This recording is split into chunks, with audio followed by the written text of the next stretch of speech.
Temperatures back in the 90s. And yes, we were a little spoiled here, Colin, because we thought we were done with this. And then we're like, this is North Texas, not quite just yet. I don't know about you, Steve. We woke up on those mornings just last weekend where it was 60s and dry and cool, and we thought we were there. And it was the first full weekend of football, NFL football. And all of a sudden, the heat is back. I think this is one last try. The heat strikes back, right? So we'll see what happens here. But heat indices right now still in the mid-90s. By late this week, we won't be quite to advisory criteria. That's good news. But it's still going to be the low triple digits, what it'll feel like. All right, this just named potential tropical cyclone 8. This is no threat to us.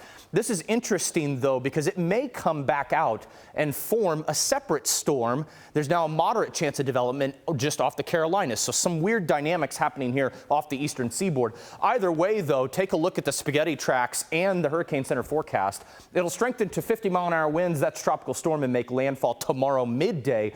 And then look at all the spots. It's going to head over some very populated areas over the eastern seaboard. It's not all about the wind speed, right? We talk about this. Sometimes winds and even isolated tornado threats. This is going to be a big story I predict you will hear the next few days on the media as we go forward. The national media watching. That will become Helene will be the next named storm. All right, let's go over the weather maps and show you what's going on in our area. Few thunderstorms starting to encroach from the south. Look at this.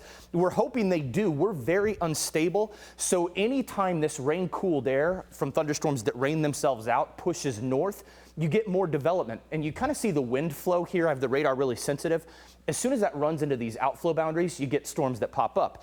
Now, if this were a couple weeks from now or early in the spring in severe weather season, these storms would be tilted. So the updrafts and downdrafts are away from each other so they could last for a long time. These are tilted vertically. So as soon as that rain falls, it'll cancel these storms out. But there's a lot of instability.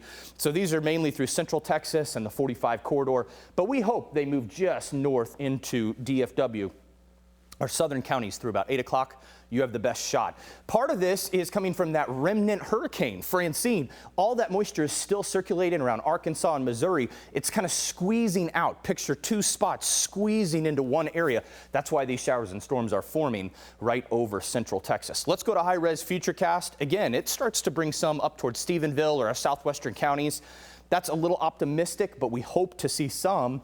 And then some remnant cloud bands from Francine try to skirt our eastern counties, but I think we'll get away with at least more sunshine next few days. Hey, if we got to deal with the heat, give us a little sunshine, then maybe some cloud cover. But the rain, if any does move into our area, will not stick around because we have sinking air, more high pressure sinking air.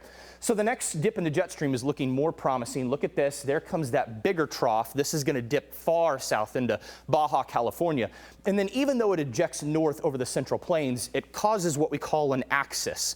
It's kind of like a ripple in a pond. So this ripple is going to form storms all along it, and I think could push that surface front down across North Texas over the weekend into Monday.